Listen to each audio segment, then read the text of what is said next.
Okay, I'm recording again, and my guest is David South, Monolithic Dome Homes, and that website, folks, is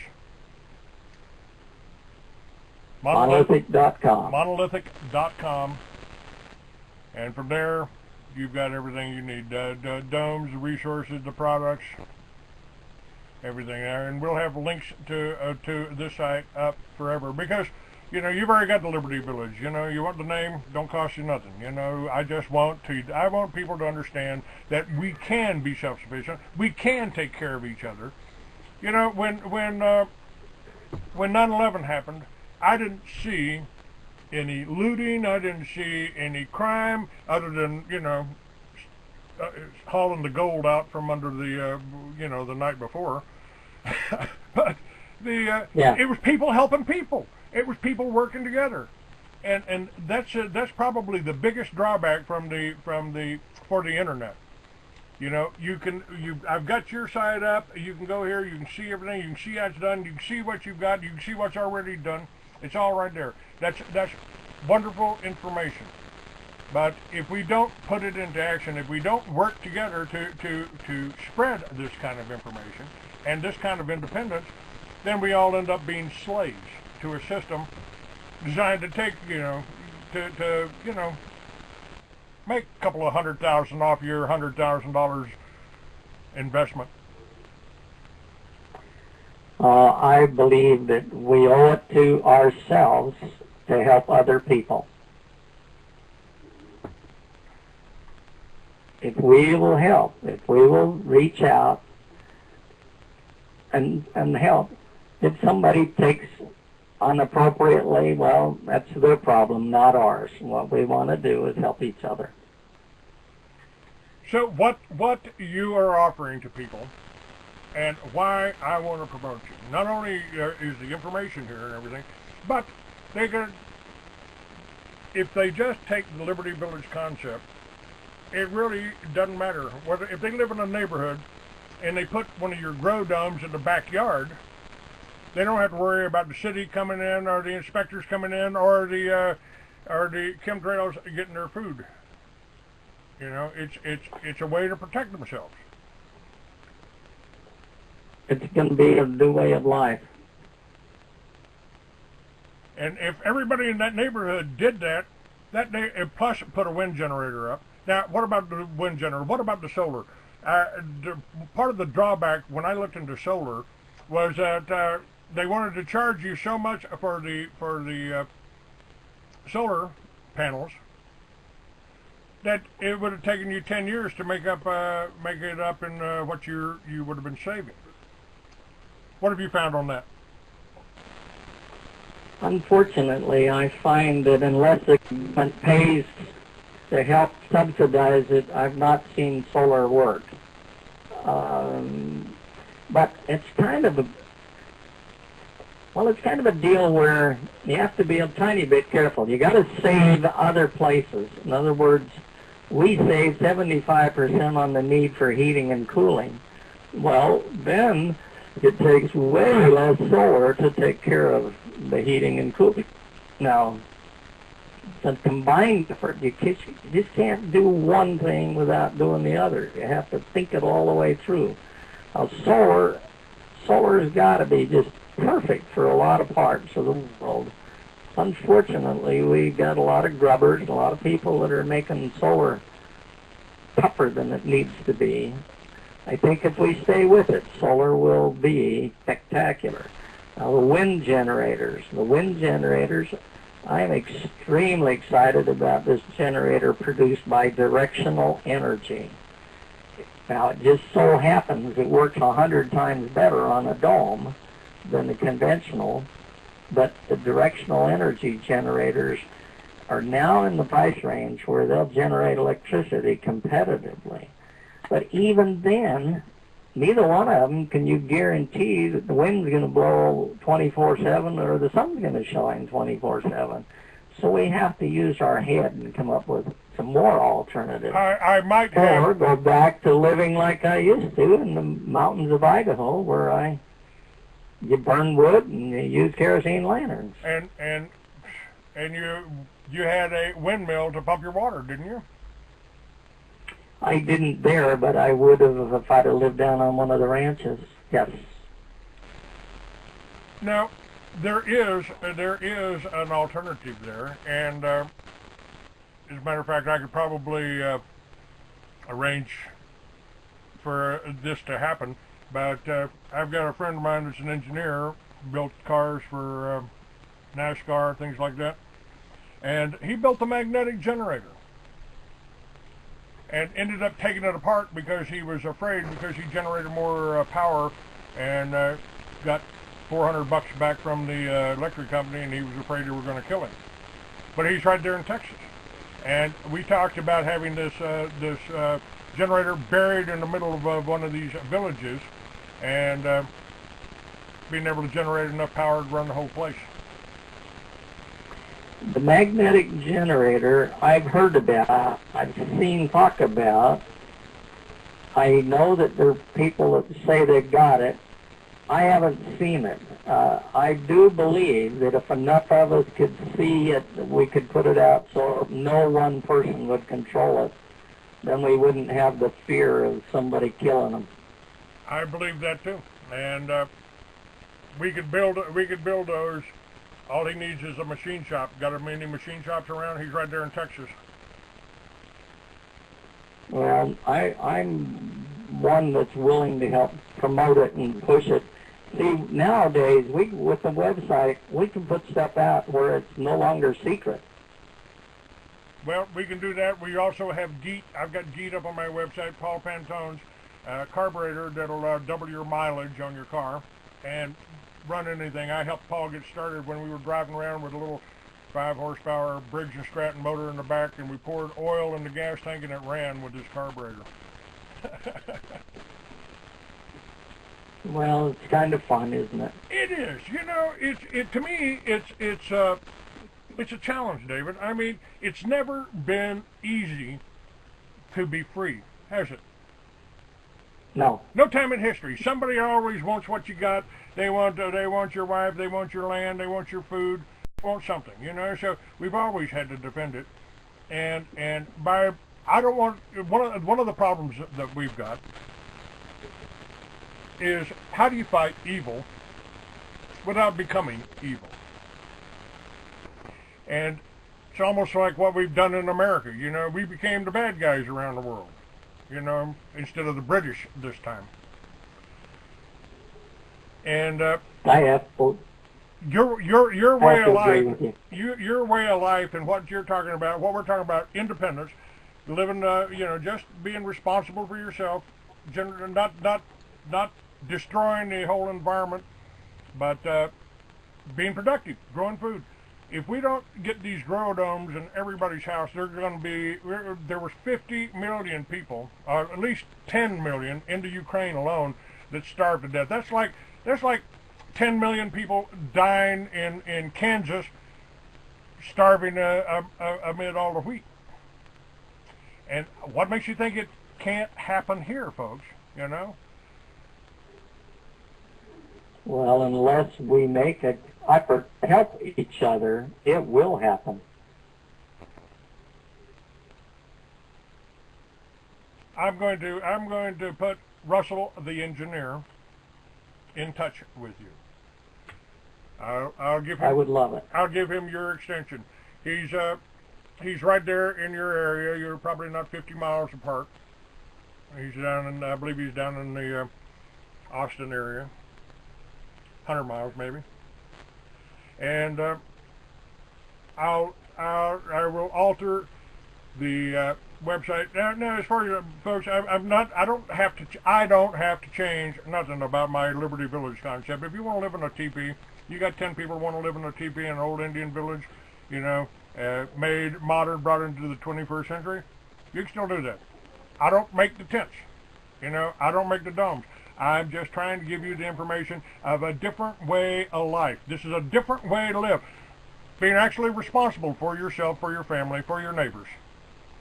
And doing it in an intelligent fashion. So we don't move. You don't have, you've got an alternative to moving in the neighborhood with all the brand new houses over there that they couldn't even sell in California.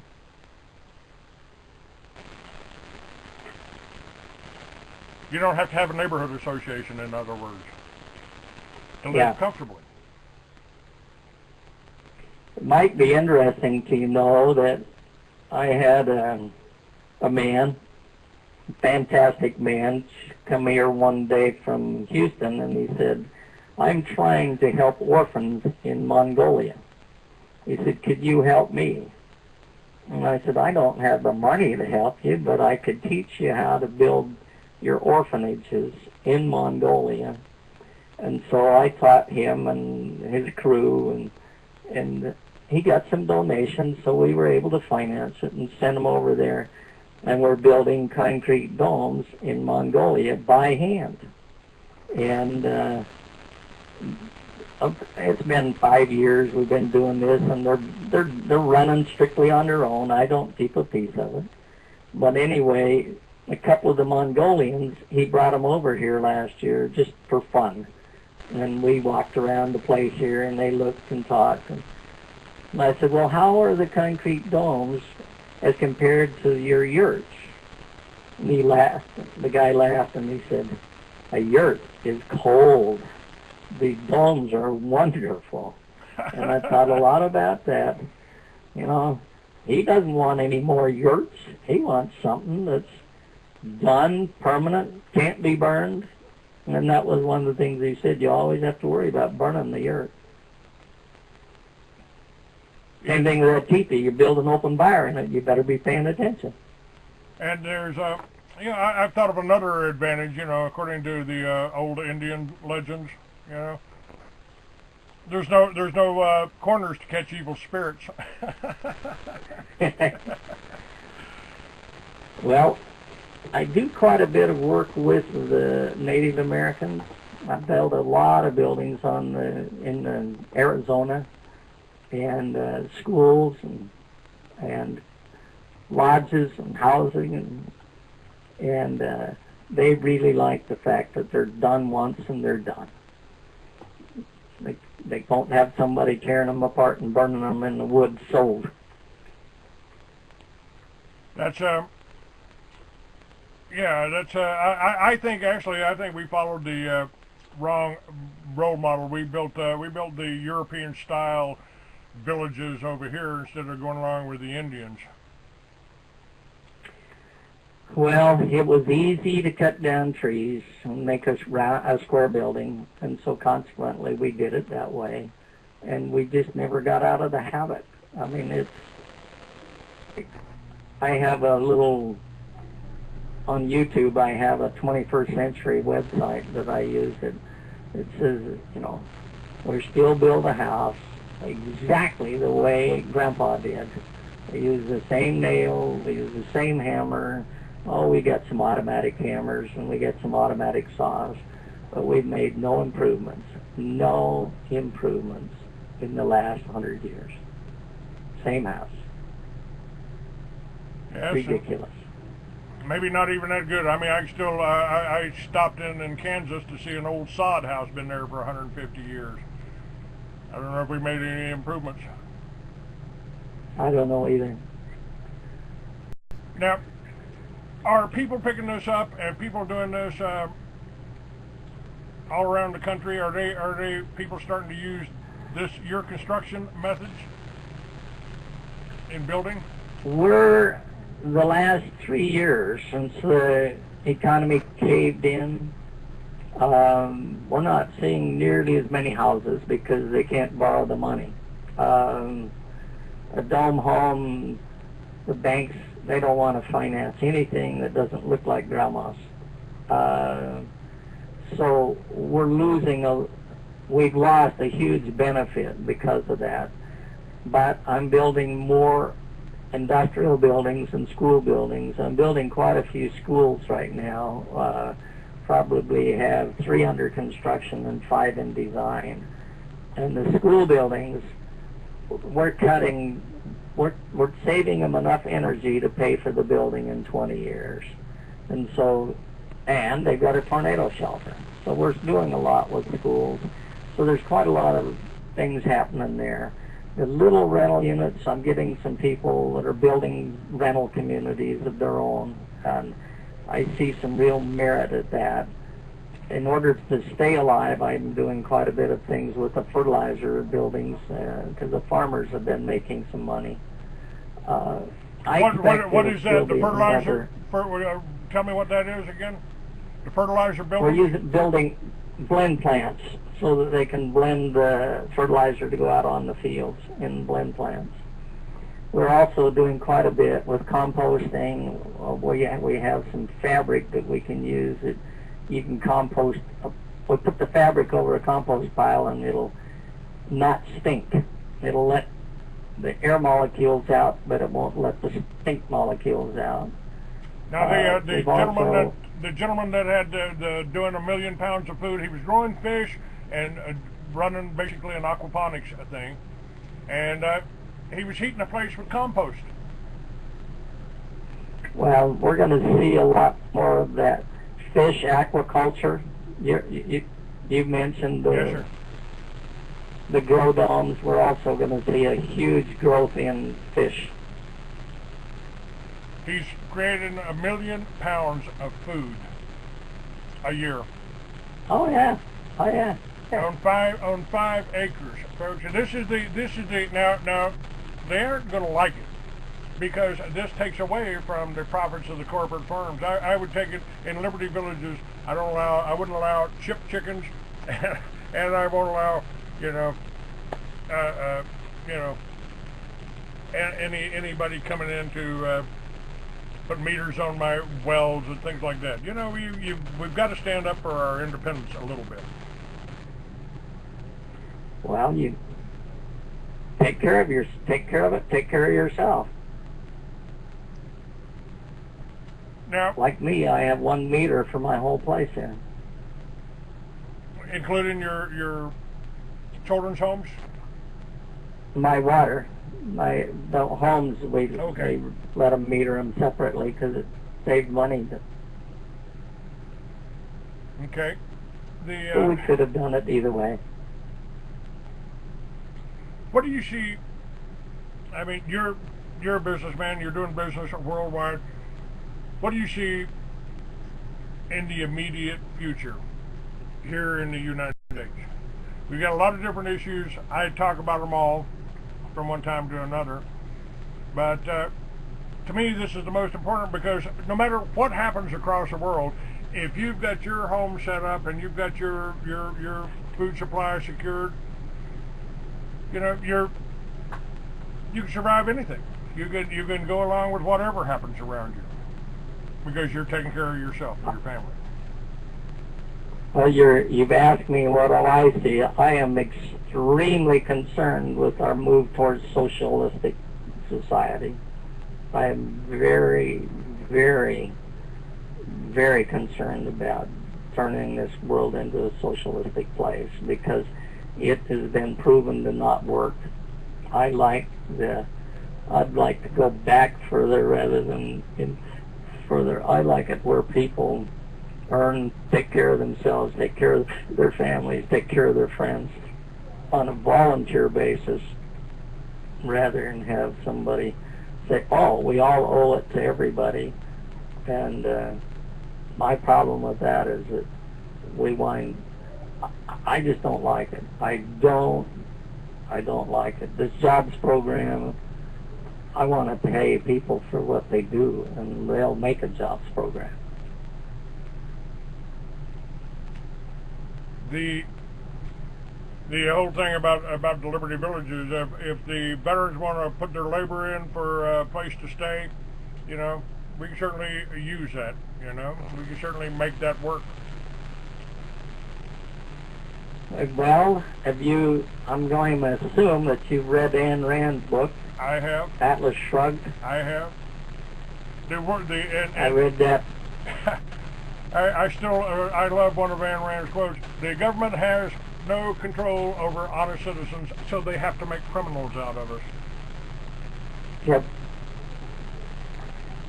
Well, just keep after it. What you're doing is great. I've got my mandate, and that's to make the world go round. And I build home buildings and make it go round. Well, we'll see if I can send a few people your way, sir. I certainly appreciate what you're doing. How did you come up on this? Just we got a few minutes left here. How did you put all this technology together? It started while I was still in high school. Buckminster Fuller talking about geodesic domes. Yes. And then in the 60s, everybody wanted geodesic domes and the promises, and I followed that for about 15 years and realized that I couldn't make the promises that he had said, because he was making things just like he was making a house with the corners knocked off. Same materials, same everything, but just knocked off the corners. And so one day I realized that if I did it by inflating and spraying it, I could bring the cost of the concrete structures down to the price of conventional structures. And then you look at what the benefits were, they were enormous. So 35 years ago, I built my first concrete dome. It was 105 foot in diameter. It was for potato storage in Idaho. And since then I've been branching out in every direction and trying to teach the world how to do it. And the web came along, and holy cow, was that a great device, because I could put it on the web. And I have people that go ahead and they just, by studying the web, they learn how to build and go build on their own. I like to be involved just simply because I can teach them faster, but nevertheless, there's a lot of independent people, and I applaud them. Just get out there and get to work. And the reality is, it takes a fourth as much material, way less energy, and you can build a structure that's there forever. They say the Pantheon was built 2,000 years ago and is still in use. And that had a dome over it? That had a dome over it at one time? That had a dome over it at one time? The Pantheon? Oh, the Pantheon is a dome. It is? And it's still in use. It's a dome built in the center. It's in the middle part of Rome. It's a 143-foot diameter dome. Incredible. It was built using concrete made from what they call posi cement and lime, and for rebar they used China. They made China ropes and fired the ropes and laid it in, and it's still there. People will see it all the time. Let's take a call here. Hello, 918. That's Ann. Yeah. Hello, Ann. Yes, hi, Clay. Yes, ma'am. Did you have something for my guest? I think the dome idea is great.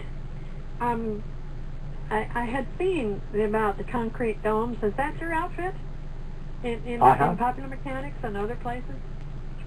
I've been on newspapers, TV, Popular Mechanics, and I'm the weird guy that builds concrete domes.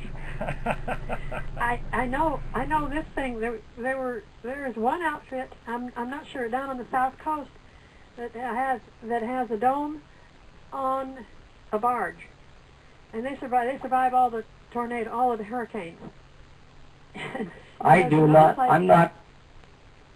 Go ahead. Go ahead. You're not what? I'm not the one that built that one on the barge, but I figured I could do it. I mean, it's easy to do. Yeah. I had 40 domes in the path of Katrina, and not a one of them were hurt. Absolutely right. Absolutely right, because the shape just lets the wind go around. It doesn't have any corners. It doesn't have any corners that the wind wants to chop off. Well, and they're just a whole lot stronger. Yeah, yeah. So, what is the general cost, say, of a 40-foot diameter dome? Well, I tell people for a home, you can figure about the same dollar per square foot finished up as you will a conventional house. Now, a 40-foot diameter dome is 1,256 square feet. Now you figure $120 a square foot finished. About half of it's for the dome and the other half is for finishing it.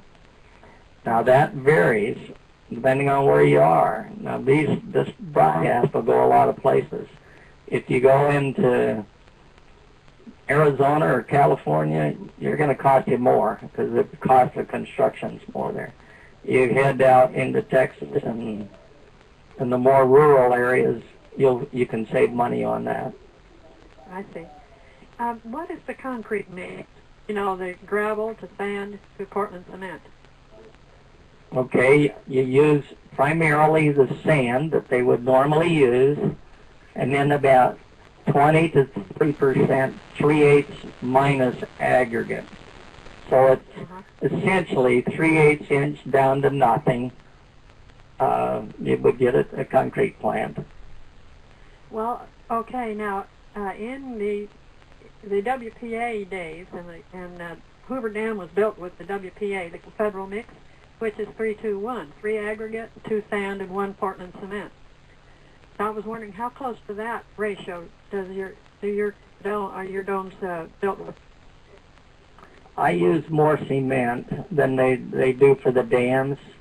They had to be very careful not to get too much heat generated. But what I do use is a fraction as much concrete. I can build a big dome with 2.5 inches of concrete. Where a conventional building you'd have to go a foot thick. So I use a little more cement. And then in modern times we'll use some fly ash, which is a byproduct of coal fires, and some other things that will help make it stronger. And then I'm now using some basalt rebar in some of my stuff. Okay. It sounds... the reason I asked about the federal mix in comparing to what you use is because in a lot of the roads and bridges were made with less than with more aggregate and stuff, and not the federal mix, and so they're. All right, listen. You are right. That's why I use more cement and the fly ash. Because I make my concrete will be twice as strong as what they make nowadays for roads. I had a friend that and built, I got to interrupt you, and I got to close this out. But okay. Listen, thank you for calling in, and I appreciate it. Thank you, David. Thank you, Clay. God bless you both. All right. And Thank you, Clay. David, thank you. I appreciate you being on, and I'll be talking with you more. We'll do it again sometime. We'll do it again. I'll schedule you for middle of October here, and I'll call you and give you an update on that. And I'll also be linking to your site. You let people know about this show, and we'll try to educate some people. All right. Thank you much. Thank you, sir. All right. Bye. Bye-bye.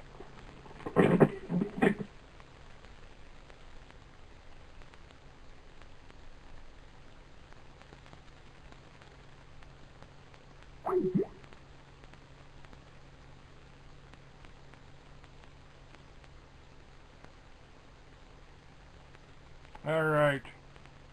Let's see what we got here. Okay, got all that? Yep. Yeah, all right. Hey, like bingo, we got a Liberty Village sitting right here. Here it is. You can see it. You can touch it. You can go live in it.